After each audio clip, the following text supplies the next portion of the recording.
नमस्कार। आज हम एक बहुत ही गहरे और महत्वपूर्ण विषय पर बात करने वाले हैं, त्रिपिंडी श्राद्ध।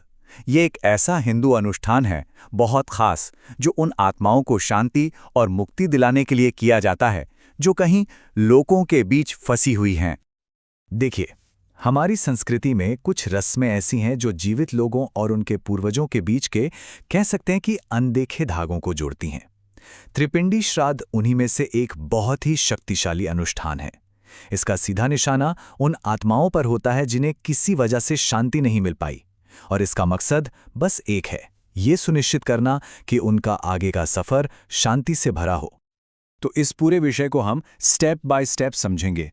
सबसे पहले देखेंगे कि ये अतृप्त आत्माओं का रहस्य आखिर है क्या। फिर जानेंगे कि त्रिपिंडी श्राद्ध क्या है, इसकी तैयारी कैसे होती है और इसके मुख्य चरण कौन-कौन से हैं। और आखिर में हम इसके महत्व और असली लक्ष्य पर बात करेंगे। तो चलिए शुरू करते हैं। सबसे पहला और सबसे जरूरी सवाल, आखिर उन आत्माओं का होता क्या है जिन्हें शांति नहीं मिल पाती?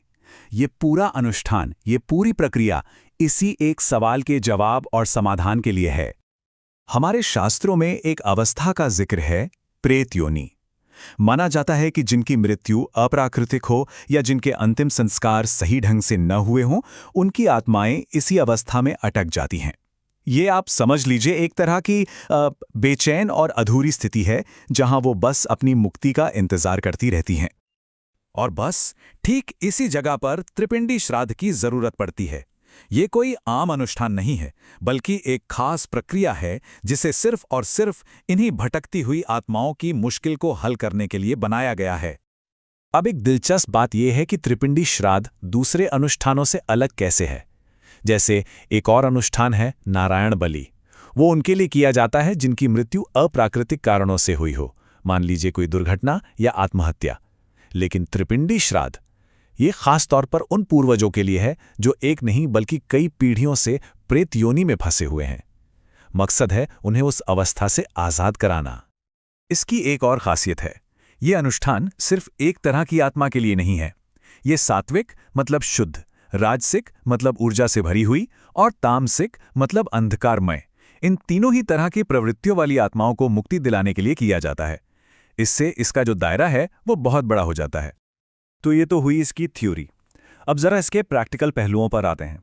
मतलब इसे कब और कहाँ करना चाहिए ताकि ये सबसे ज्यादा असरदार हो। देखिए, इस अनुष्ठान के लिए खास समय तय किए गए हैं। ग्रंथों के हिसाब से कार्तिक, मार्गशीर्ष, पौष और माघ के महीने सबसे अच्छे माने जाते हैं। और अगर तिथियों की बात करें तो किसी भी पक्ष की एकादशी, पंचमी, अमावस्या या नवमी तिथि, ये सब भी इस काम के लिए बहुत शुभ माने जाती हैं। समय के साथ साथ जगह का भी बड़ा महत्व है। सबसे ऊपर तो काशी यानी वाराणसी को रखा गया है, लेकिन इसके अलावा त्र्यंबकेश्वर और पैठण जैसे तीर्थस्थल भी बिल्कुल सही हैं। और मान लीजिए कोई तीर्थस्थल पास में ना हो तो भी रास्ता है। इसे तुलसी के पौधे या पीपल के पेड़ के पास भी किया जा सकता है। चलिए अब सीधे अनुष्ठान के दिल में उतरते हैं। इसके मुख्य चरण क्या हैं? हम हर छोटी छोटी डिटेल में नहीं जाएंगे, बल्कि इसके जो सबसे अहम हिस्से हैं उन्हें समझने की कोशिश करेंगे। ये जो तस्वीर दिख रही है, ये उस पवित्र जगह का एक खाका है जहां ये पूरा अनुष्ठान होता है। आप देख सकते हैं हर चीज की अपनी एक जगह है, अपना एक मतलब है। यही वो मंच है जहां ये पूरा पवित्र समारोह किया जाता है। अब ये जो पूरी प्रक्रिया है, इसे मोटे तौर पर 5 हिस्सों में बांटा जा सकता है। सबसे पहले होता है आवाहन, मतलब देवताओं और पितरों को बुलाना। फिर होता है पूजन, यानी उनकी पूजा। इसके बाद आता है सबसे जरूरी हिस्सा, पिंडदान, जिसमें प्रतीकात्मक पिंड अर्पित किए जाते हैं। फिर है तर्पण, जिसमें जल देकर आत्माओं को तृप्त किया जाता है। और सबसे आखिर में होता है विसर्जन। जैसा मैंने कहा, इस पूरे अनुष्ठान का जो केंद्र है वो है 3 खास पिंड। ये सिर्फ चावल के गोले नहीं हैं, ये प्रतीक हैं। हर पिंड का एक अलग मकसद है और वो एक अलग तरह की आत्मा के लिए होता है। आप जरा इन पिंडों के गहरे मतलब को समझिए। पहला पिंड जो जौ के आटे का होता है वो भगवान विष्णु को समर्पित है। ये सात्विक यानी शुद्ध आत्माओं के लिए है। दूसरा पिंड जो चावल के आटे का बनता है वो ब्रह्मा जी को समर्पित है और राजसिक मतलब ऊर्जावान आत्माओं के लिए होता है। और तीसरा पिंड ये तिल और घी से बनता है, भगवान रुद्र को समर्पित है और तामसिक यानी अंधकारमयी प्रवृत्तियों वाली आत्माओं के लिए है। तो आप देखिए ये कैसे अस्तित्व के हर लेवल पर काम करता है। तो यहाँ हम देख सकते हैं कि कौन-कौन सी चीजें इस अनुष्ठान में लगती हैं, जैसे कुश, तिल और जौ। और साथ ही ये भी कि इन सब चीजों को पूजा की जगह पर कैसे रखा जाता है, ताकि देवताओं और पितरों का आवाहन किया जा सके। वाकई हर चीज की अपनी एक खास भूमिका है। अनुष्ठान का एक और बहुत जरूरी हिस्सा है तर्पण। यहाँ हम तर्पण करते समय हाथ की खास मुद्रा देख सकते हैं। ये जो जल अर्पित किया जा रहा है, इसका मतलब है पितरों की आत्मा की प्यास बुझाना। ये एक बहुत ही कह सकते हैं दिली और प्रतीकात्मक क्रिया है। तो इतनी सारी रस्में, इतनी सारी प्रक्रियाएं, इन सब के बाद सवाल उठता है कि इसका असली मकसद क्या है, इसका महत्व पितरों के लिए क्या है और जो परिवार ये कर रहा है उसके लिए क्या है।